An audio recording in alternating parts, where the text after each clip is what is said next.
ఎంబడే రెవెన్యూ బృందాలను పంపించి ఎక్కడెక్కడైతే పంట మునిగిపోయిందో, నీట మునిగిపోయిందో, లేదా పంటల మీద ఇసుక మేటలు వేరినాయో, అదేవిధంగా రహదారులు కొట్టుకుపోయి కొన్ని దగ్గర బ్రిడ్జ్లు కొట్టుకుపోయినాయి, కొన్ని దగ్గర రోడ్లు కొట్టుకుపోయినాయి. ఇవే కాకుండా ఇరిగేషన్, మైనర్ ఇరిగేషను, మేజర్ ఇరిగేషన్కి సంబంధించిన ప్రాజెక్టులు కూడా దెబ్బతిన్నాయి. కానీ 100 సంవత్సరాల క్రితం కట్టిన పోచారం ప్రాజెక్ట్ ఈరోజు మిమ్మల్ని అందరినీ కాపాడింది. అక్కడ కూడా కొంత, అక్కడ ఉన్న వ్యవస్థ కూడా కొంత దెబ్బతిన్నది. తక్షణమే తాత్కాలికంగా ఇవన్నీ కూడా రిపేర్లు చేయడం జరిగింది. కానీ ఇది ఎల్లారెడ్డి శాసనసభ నియోజకవర్గంలో జరిగిన నష్టానికి తాత్కాలిక రిపేర్లు సరిపోవు. అందుకే ఈరోజు ప్రత్యక్షంగా చూడడానికి రెవెన్యూ మంత్రి గారు, సీతక్క గారు, శాసనసభ్యులు, పిసిసి అధ్యక్షుడు, అధికారుల బృందాన్ని, షబీర్ అలీ గారిని అందరినీ తీసుకొని ఈరోజు ఇక్కడికి ఎందుకు వచ్చినాం అంటే, ప్రత్యక్షంగా మేము కళ్ళతో చూస్తే మీకు వచ్చిన కష్టం, మీకు జరిగిన నష్టం ఒక అవగాహన వస్తే మిమ్మల్ని ఆదుకోవాలనేదే ప్రధానమైన ఆలోచన. ఈరోజు ఆడ లంబాడి సోదరిమణులు భూమి పోయి, ఇండ్లు పోయి, అసలు పూర్తిగా సర్వం కోల్పోయిన నిరాశ్రయులుగా నిలబడే పరిస్థితి వచ్చింది. అందుకే అధికారులకు, ముఖ్యంగా కలెక్టర్లకు, ఇరిగేషన్ అధికారులకు, R&B అండ్ పంచాయతీరాజ్ అధికారులకు, వ్యవసాయ శాఖ అధికారులు అందరికీ కూడా నేను సూచన చేసిన, శాశ్వతంగా ఈ సమస్యల పరిష్కారం కోసం అంచనాలను ప్రిపేర్ చేయండి. ఇసుక మేటలకు కూడా ప్రత్యేకంగా నిధులు ఇచ్చి మళ్ళీ వ్యవసాయ యోగ్యం అయ్యేటట్టుగా వాళ్ళకు నిధులు ఇచ్చేటట్టు, మునిగిపోయిన పంటకు నష్టపరిహారం కూడా ఇచ్చేటట్టు, కొట్టుకుపోయిన రోడ్లు, ప్రాజెక్టులను కూడా మళ్ళీ తిరిగి నిర్మించడానికి ఈరోజు అన్ని నిర్ణయాలు తీసుకుంటున్నాం.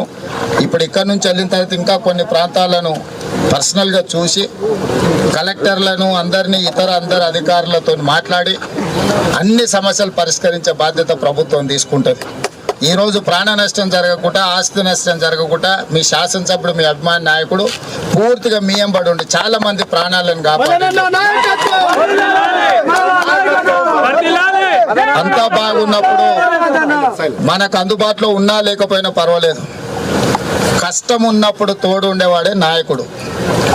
ఎప్పుడైతే ప్రజలకు కష్టం ఉంటుందో, మన ఎన్నుకున్న ప్రజలు కష్టాలలో ఉంటారో, ఆ సందర్భంలో మీ పక్కన నిలబడేవాడే నాయకుడు.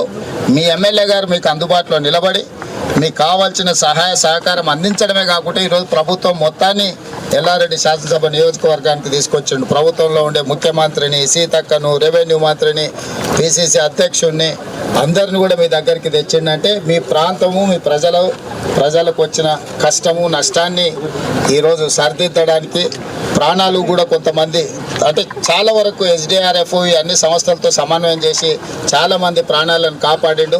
కామారెడ్డి జిల్లాలో 2 ప్రాణాలు పోయినట్టున్నారు, మొత్తం 5 మంది చనిపోయినట్టున్నారు టోటల్గా. ఆ కుటుంబాలను కూడా మేము ఆదుకుంటాం. నా సూచన ఒక్కటే, కార్యకర్తలందరికీ కూడా కష్టాలలో ఉన్నప్పుడు ప్రజలకు అండగా నిలబడండి. ప్రజలు అదే గుర్తుపెట్టుకుంటారు. అంతా బాగున్నప్పుడు పండగకి చుట్టపు చూపు వచ్చినట్టుగా వచ్చే నాయకులను ప్రజలు గుర్తుపెట్టుకోరు. కష్టాలు, ఇప్పుడు ప్రజలు కష్టాలలో ఉన్నారు. ప్రభుత్వం వైపు నుంచి కూడా ఏం సహకారం అందించాలనో గ్రామాల వరకు మీరు నివేదికలు తయారు చేసుకోండి. గ్రామాలలో మీకున్న గ్రామాలలో ఉండే నాయకత్వానికి ఉండే అవగాహన బయట నుంచి వచ్చే అధికారులకు మీరు చూపించిందే కనిపిస్తుంది. మీ గ్రామాలలో జరిగిన నష్టాన్ని కూడా అధికారులను తీసుకెళ్ళి క్షేత్రస్థాయిలో అంచనాలు వేయించండి. అంచనాలు వేయకుండా మనం వాటిని పరిష్కరించలేము. అందుకే వీడికి వచ్చిన స్థానిక నాయకత్వానికి నా సూచన ఒకటే, మీ గ్రామాలలో జరిగిన శాశ్వతమైన నష్టాన్ని అంచనా వేయించండి. వాటన్నిటిని రిపేర్ చేసి వాటిని బాగు చేపించి మిమ్మల్ని ఆదుకునే బాధ్యత ఈ ప్రభుత్వం తీసుకుంటుంది.